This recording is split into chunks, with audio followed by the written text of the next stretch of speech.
Bien, on va y aller, hein, je pense. Bonsoir à tous. Merci d'abord pour votre participation à cette troisième séance du séminaire Médias Émancipation.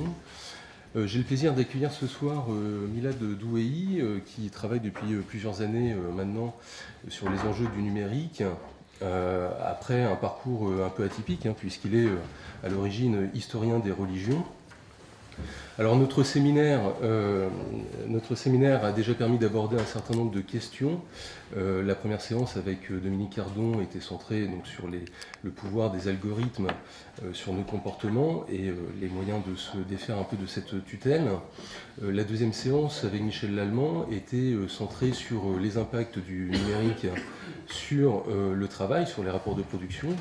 Alors évidemment, on va retrouver un peu ces sujets ce soir, mais on va essayer de prendre encore un peu plus de hauteur, d'élargir un peu le périmètre de la réflexion, puisqu'il sera question ce soir beaucoup d'humanisme numérique, de matérialisme numérique, des catégories philosophiques que Milad Douéhi propose lui-même dans le cadre de son effort pour penser le numérique comme une culture à part entière et pas seulement une technique, hein, comme une civilisation qui bouleverse notre rapport au temps et à l'espace, notre conception de l'identité individuelle et collective, notre façon de faire société et, on va en parler aussi pas mal ce soir, notre conception de la notion de propriété, puisque le numérique évidemment est avant tout une culture du partage.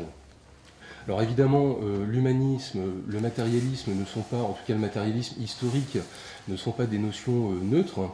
Elles s'inscrivent dans une histoire qui a partie avec l'émancipation sociale. Donc se pose aussi la question de savoir en quelle mesure les bouleversements induits par le numérique doivent nous conduire à réinterroger ces traditions, à les reformuler, à les enrichir, à les approfondir. Voilà, mais en tout cas, je passe tout de suite la parole à Milad Douéhi pour qu'il nous dise, puisque c'est l'intitulé qu'on a retenu ce soir, qu'il nous dise en quelle mesure, selon lui, le numérique est un nouveau matérialisme, en plus d'être un nouvel humanisme. Voilà, je lui laisse la parole et puis ensuite on aura un débat tous ensemble. Merci beaucoup Laurent, merci à la Fondation de l'invitation. Ce que je vais vous proposer, c'est un parcours dans une trentaine de minutes autour de cette notion de matérialisme numérique qui, depuis un certain temps, m'interpelle dans les travaux et recherches que je mène autour du numérique. Mais avant d'essayer de lui donner un petit peu d'épaisseur et de définition, j'aimerais vous proposer une première distinction qui pour moi est essentielle et qui peut en même temps nous aider à saisir peut-être les enjeux de ce matérialisme. Il me semble qu'il est important de distinguer entre l'informatique et le numérique dans leurs usages tels qu'ils se sont aujourd'hui à la fois en français, mais on peut les retrouver en anglais.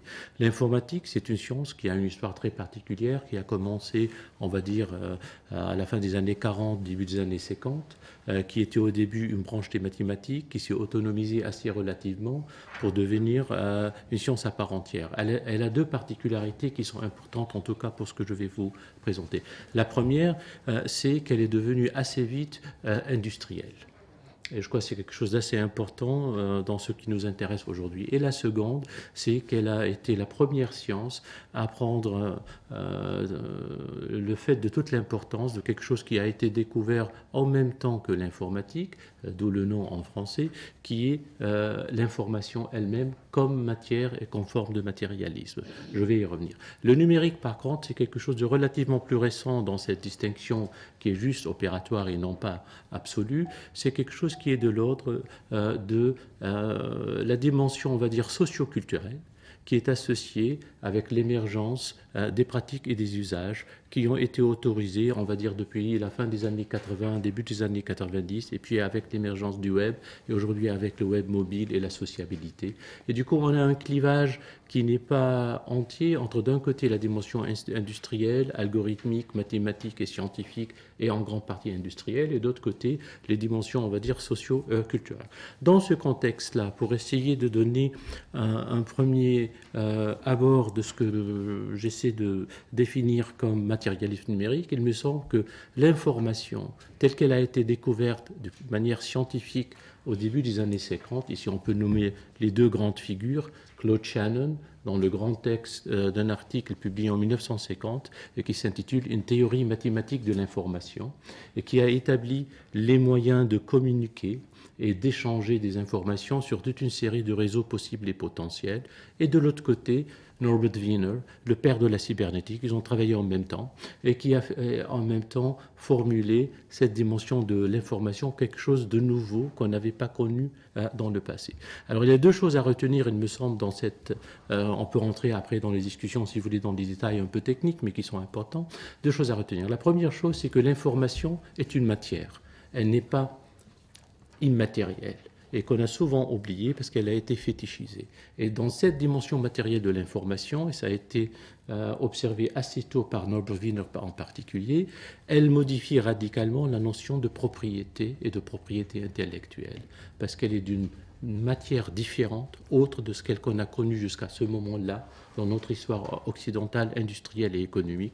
Et du coup, il fallait revisiter la manière à la fois juridique, économique et sociale, pour ne pas dire politique, qui ont été mises en place pour gérer la propriété intellectuelle. C'était une première orientation. La seconde qui m'intéresse beaucoup plus, c'est de revenir vers un texte qui prédate un petit peu la découverte de l'information et qui est la première thèse sur la philosophie de Walter Benjamin, qui raconte l'histoire très très simple, mais dans le texte est assez complexe et qui décrit une machine qui était très célèbre à la fin du 19e siècle, parce qu'il y avait un très beau texte d'Edgar Allan Poe qui lui a été consacré, qui est cette machine qui permettait, qui voyageait un petit peu dans les cirques et dans les villes et dans les villages, où il y avait un joueur d'échecs, habillé en turc à l'oriental, avec sa moustache et son turban, et qui jouait avec n'importe qui aux échecs, et qui gagnait toujours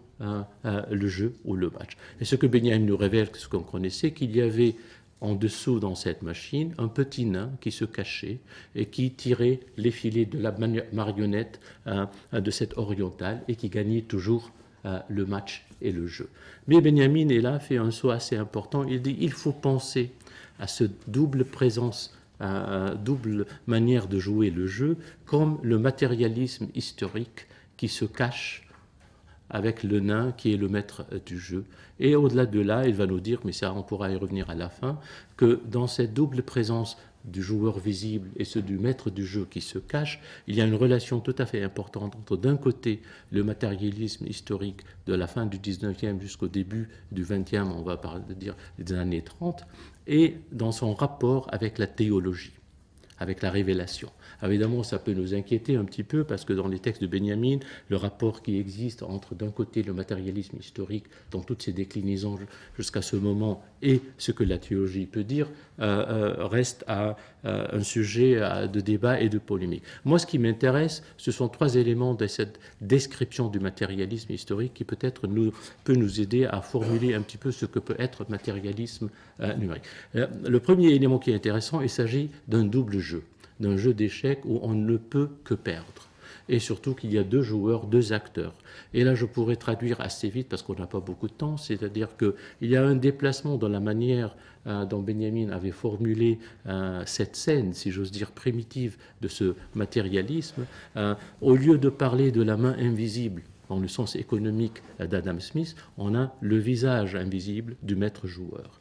Et ce qui va nous intéresser, c'est précisément comment la dimension industrielle de l'informatique occupe la position de ce maître joueur qui se cache et qui a le contrôle d'un certain point de vue, à la fois sur la production, sur la valorisation, et en même temps qui nous fait sans cesse venir pour jouer. Cette dimension peut être étudiée à la fois dans des formes d'injonction qui sont associées à la sociabilité numérique.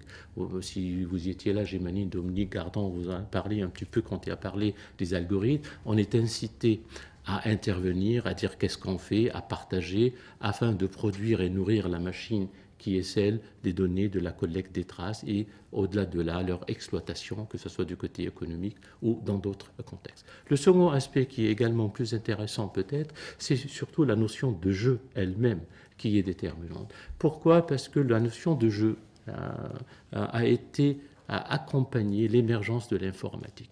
Et dans ce cas-là, on a une déclinaison de 3 jeux possibles qui ont rapport assez intime à la fois avec l'économique, avec l'informatique et avec le numérique.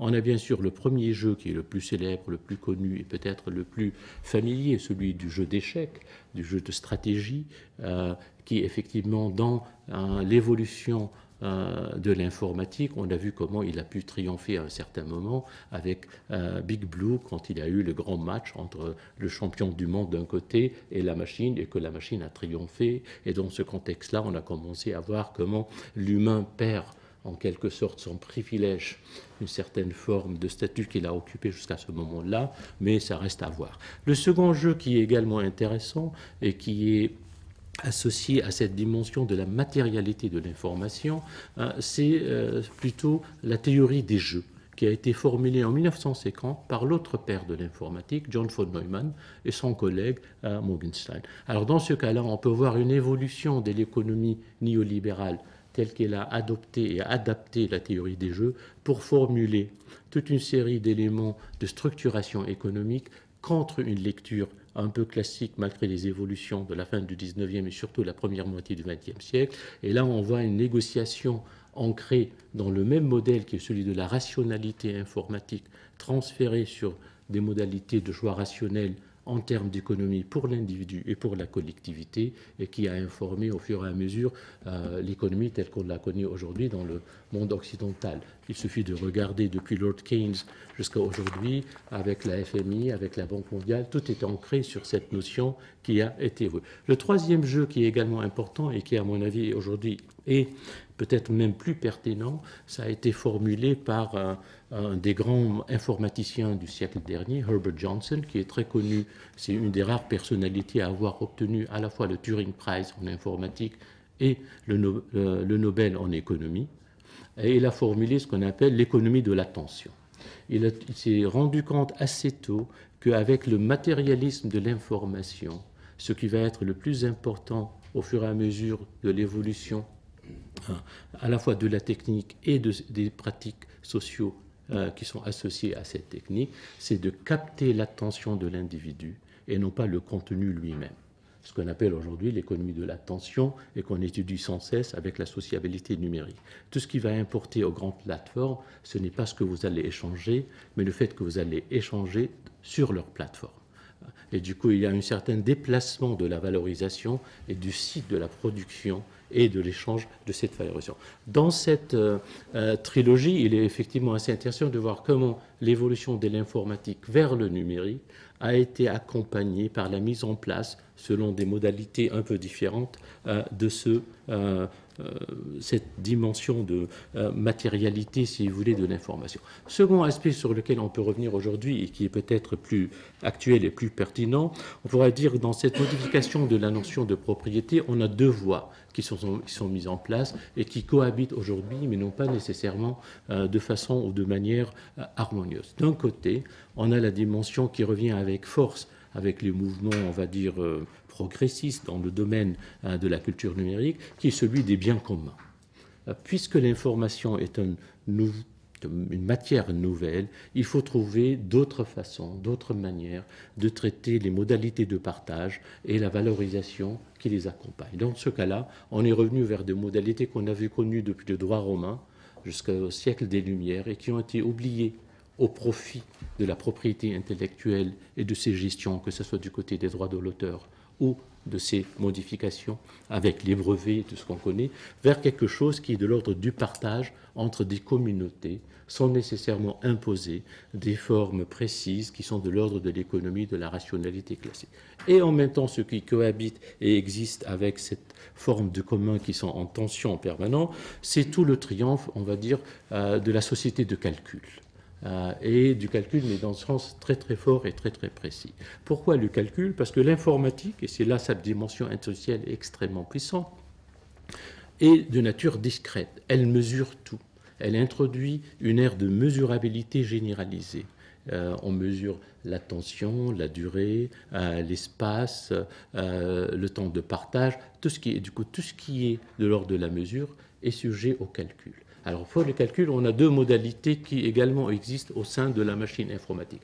Il y a le calcul classique, statistique, probabiliste dans certains cas, qui va produire des modèles de recommandation.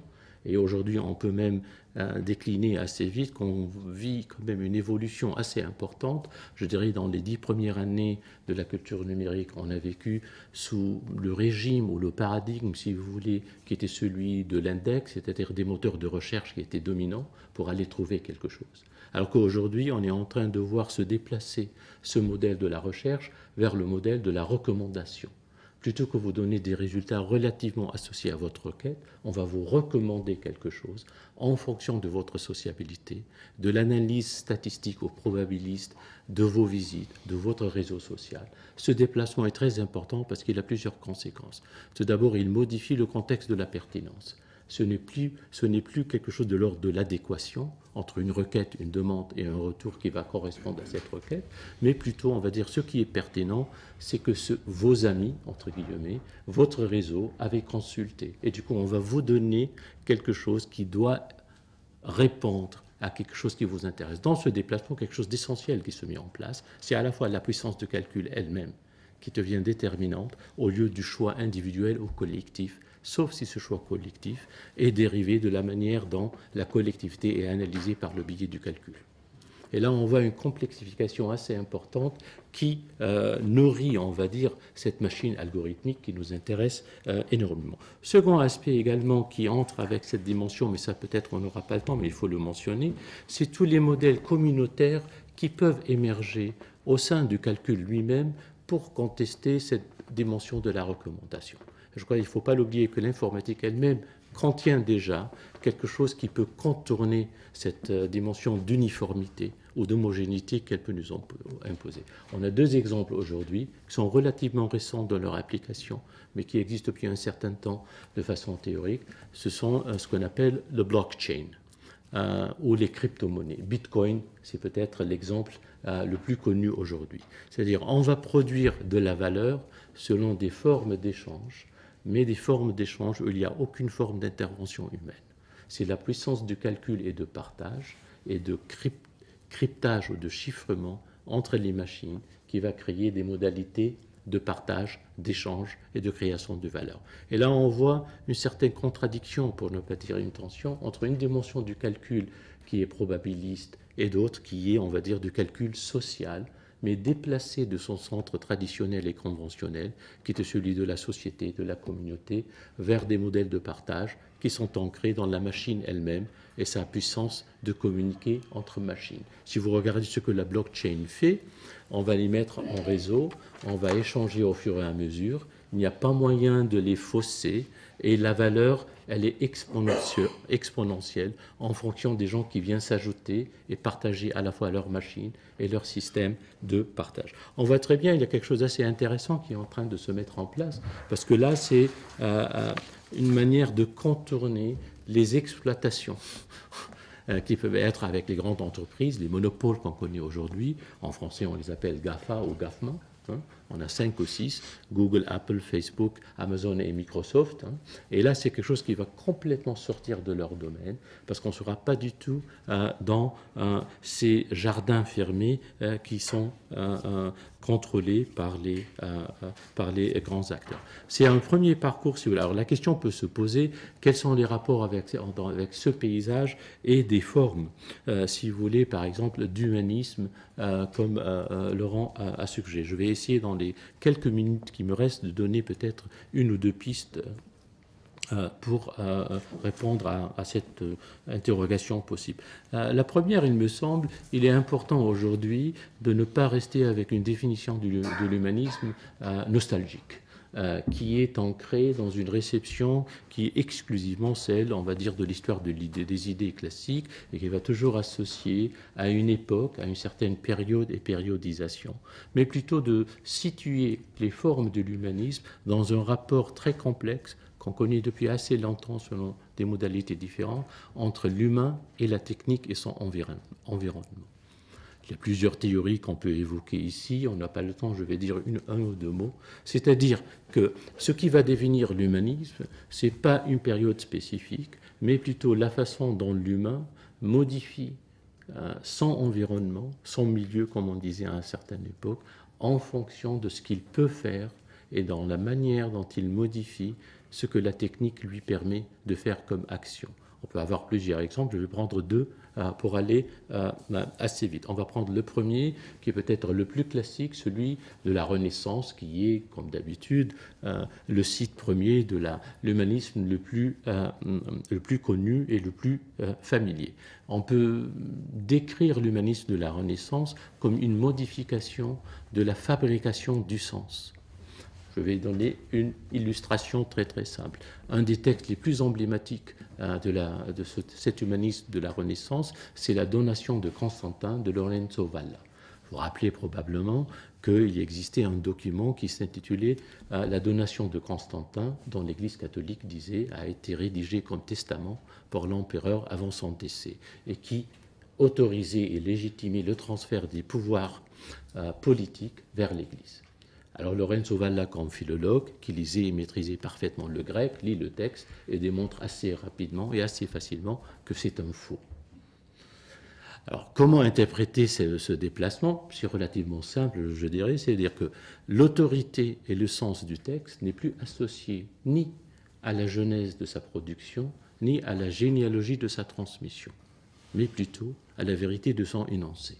Et dans ce déplacement, on voit comment une technique qui est celle de la philologie peut modifier radicalement notre rapport avec un document, et surtout avec un document qui peut jouer un rôle assez puissant dans la construction du politique, pour ne pas dire du spirituel. Ce que je vous propose avec le numérique, et surtout avec ses dimensions matérielles, on est en train de vivre quelque chose d'équivalent. C'est-à-dire la nature du document, qu'il soit le document humain, le document numérisé, hérité du patrimoine, des archives, de tout ce qu'on a produit en quelque sorte qui est en voie de numérisation, ou bien les documents dans de nouveaux formats, comme on dit natifs aujourd'hui, nous invitent à revisiter la façon dont on interprète, dont on va comprendre ce qui fait sens dans ces modalités de transmission. Et dans ce cas-là, on peut dire que le numérique est en quelque sorte une forme d'humanisme parce qu'il nous incite à revisiter par le biais de la technique, par la spécificité du numérique et de l'informatique, à la fois d'interpréter autrement ce qu'on a hérité, ce qui nous a été transmis, et en même temps ce qu'on est en train de produire et comment le transmettre. Je crois que c'est là le vrai enjeu, ce n'est pas seulement revenir vers le passé autrement, mais également ça va nous interroger qu'est-ce qu'on va transmettre et comment le transmettre. Pour vous donner une simple illustration, pourquoi c'est important avec le numérique, au début de l'ère numérique, quand on a commencé à numériser le patrimoine, on va prendre les bibliothèques, tout le monde était convaincu qu'on va pouvoir tout numériser. Tout ce qu'on produit, tout ce qui a toujours existé. On s'est rendu compte assez vite que c'était un leurre, un piège. Du coup, ce que nous a été révélé, c'est une inversion tout à fait déterminante. Dans le passé, on va dire ce qui a survécu, ce qui a constitué le patrimoine culturel, c'est en gros ce qui a survécu, avec quelques exceptions. Du coup, ce n'était pas toujours ce qui a été choisi, sélectionné dans la majorité des cas. Alors qu'avec le numérique, si vous ne choisissez pas à numériser et préserver, il disparaît. Dans cette inversion, on est obligé de choisir. Et faire ce choix, c'est un geste énorme, à la fois pour nous-mêmes, pour notre identité, et aussi pour notre identité collective qu'on va transmettre. On voit comment, d'une certaine façon relativement simple, le numérique peut modifier notre rapport avec le passé, et surtout avec l'identité actuelle telle qu'elle se construit. Un second aspect qui m'intéresse, il me reste encore quelques minutes, et si je vais prendre peut-être l'exemple, parce qu'il est le plus éloquent, de la grande conférence du philosophe allemand dans les années 30, je crois que c'est 35, si je me rappelle très bien, Husserl, qui s'intitule « La crise des humanités européennes ». Il a fait 2 livres. Il a fait un livre qui s'appelle La crise, qui fait 500 pages. Il a fait une conférence d'une 30aine de pages. Je parle du petit texte qui, à mon avis, est beaucoup plus intéressant pour ce qui est notre sujet aujourd'hui. Ce que Husserl va essayer de décrire juste avant le grand problème de l'Europe de la Deuxième Guerre mondiale, c'est essayer de trouver une périodisation qui ont peut-être donné lieu à la crise européenne des années 30, juste avant la Deuxième Guerre mondiale. Alors selon lui, il va nous proposer une trinité, si j'ose dire, un triple retour sur des formes d'humanisme. Le premier, c'est celui de la Grèce ancienne, avec la naissance de la rationalité et de la raison philosophique. C'est assez classique pour un philosophe, mais après ça devient plus intéressant. Le second, c'est le siècle des Lumières. C'est juste la fin du XVIIIe siècle, à la fois les Lumières françaises comme les Lumières écossaises, anglaises d'un côté, et les Lumières allemandes. Ce qui va intéresser Husserl dans ce second humanisme, ce sont précisément les conflits, les tensions qui existent au sein même du siècle des Lumières. À la fois une certaine tendance vers le commun, une certaine tendance vers le collectif, une certaine tendance vers l'espace public qu'on avait décrit, et en même temps une certaine fragilisation de cette dimension humaniste par le biais d'un triomphe qui s'annonçait déjà selon lui par un scientifisme, une certaine forme de la science qui va dominer et modifier le statut de la réflexion philosophique, de la réflexion analytique. Et finalement, pour essayer de donner corps à cette réflexion, il va opposer au début du XXe siècle, et c'est là où on va retrouver notre problématique, l'écart qui s'est mis en place entre d'un côté des sciences qui sont des sciences de la mesure et de la précision, c'est-à-dire les sciences pures et dures, et de l'autre côté, les sciences de l'interprétation. Et selon lui, ce qui met en place la vraie crise européenne, c'est probablement cet écart. Et son plaidoyer, c'est d'essayer de le faire revenir pour que le calcul et la mesure et le quantitatif, dans le sens simple du terme, ne deviennent plus les seuls critères de l'interprétation et surtout de la valorisation. Il me semble que la culture numérique a cette double tendance toujours. À cause de la dimension industrielle de l'informatique et de la puissance du calcul, on a tendance à tout mesurer. Il suffit de regarder même sur les sites de la presse, sur les sites des vidéos, on vous donne qu'en valorisant le nombre de visionnements d'une vidéo, 1 250 000, tout de suite ça devient quelque chose d'assez important. Même toutes les évaluations sont des mesures, avec des étoiles, avec des cœurs, avec des gestes. Il y a une certaine tendance à dépasser l'acte de l'interprétation et de l'évaluation par le biais d'une mesurabilité assez simplifiée et qui est assez facile. Et d'autre côté, on a tendance à essayer de revisiter cette dimension par des éléments à la fois de revisiter comment le calcul se fait, et là on revient sur la problématique que j'avais essayé d'évoquer assez vite, à la fois le calcul statistique, mais en même temps le calcul social. Et il me semble que ce qui est important, c'est de ne pas soumettre le calcul social exclusivement à ce calcul qui est de l'ordre de la probabilité et de la statistique. C'est un des défis, si j'ose dire, qui se pose pour nous aujourd'hui avec ce nouveau matérialisme qui est celui du numérique. J'ai encore du temps? Il y a quelques illustrations que j'aimerais donner, peut-être une ou deux, pour essayer de donner un peu de chair à ces dimensions. On peut voir par exemple comment notre rapport avec l'espace a évolué. Alors ça peut paraître assez abstrait, mais en même temps c'est tout à fait intéressant. Pourquoi l'espace est important? Parce que si on regarde dans la tradition occidentale, presque toutes les réflexions qui touchent sur la technique essaient d'interpréter et de comprendre et de saisir comment l'humain, par le biais de la technique, se définit vis-à-vis de l'espace, et non pas nécessairement du temps. Plusieurs exemples on peut donner. Si on prend quelqu'un, on va prendre un philosophe comme Heidegger. Si vous regardez son grand texte, Bâtir, qui a été donné en 1950-51 dans la grande conférence de Darmstadt. Ce qu'il va nous dire, c'est assez intéressant. Bon, je ne suis pas très heideggerien, mais là, il y a quelque chose d'assez intéressant à dire. Il veut dire que l'humain n'habite pas la Terre. Il est détaché du sol. C'est seulement par le biais de la technique qu'il façonne son milieu pour que la Terre devienne habitable pour lui. C'est assez intéressant. Ça va rejoindre des réflexions de quelqu'un qui ne peut être plus différent, comme le roi Gourand, pour prendre quelqu'un d'assez important dans la tradition française. Le roi Gourand, qui était un préhistorien, qui avait étudié les rapports qui existent entre l'humain et les outils techniques, depuis la préhistoire jusqu'à la première informatique dans les années 50. Ce que le roi Gourand va nous dire, c'est que l'homme est technicien. Et c'est par le fait qu'il est technicien qu'il habite son milieu, ou plutôt son environnement. Alors effectivement, il va nous donner beaucoup d'exemples. L'exemple le plus célèbre avec le roi Gourand, c'est la main. Il a fait un très beau livre qui s'intitule Le geste et la parole, et qui explique comment la main est l'extériorisation de la pensée, de l'esprit, par le biais de l'écriture, du dessin, que ce soit sur un tableau, sur le sable et autrement. C'est le geste technique qui va définir l'humain et lui donner une certaine présence dans l'espace qu'il habite. La question qui se pose aujourd'hui, qu'en est-il de l'espace qu'on habite avec cette forme de matérialisme numérique? Alors effectivement, on peut dire on est toujours avec nos smartphones, on est tous rentrés ici en appuyant, en faisant un truc comme ça. Est-ce que c'est suffisant ou bien faut-il prendre peut-être un regard un peu plus éloigné et plus large pour essayer d'illustrer cette transformation? Alors effectivement, si vous regardez l'histoire du web et d'Internet, on va trouver, je dirais, deux périodes assez représentatives. La première était celle de l'exploration, de la découverte, du voyage et de la sérendipité. Vous regardez par exemple les premiers navigateurs web, ils s'appelaient Netscape, Explorer, Safari. Toutes les métaphores sont des métaphores du voyage, de cette forme de sortir chez soi et pour trouver, découvrir, rencontrer quelque chose d'inattendu et d'inconnu. Curieusement, en même temps, il en voit déjà les contradictions qui étaient présentes.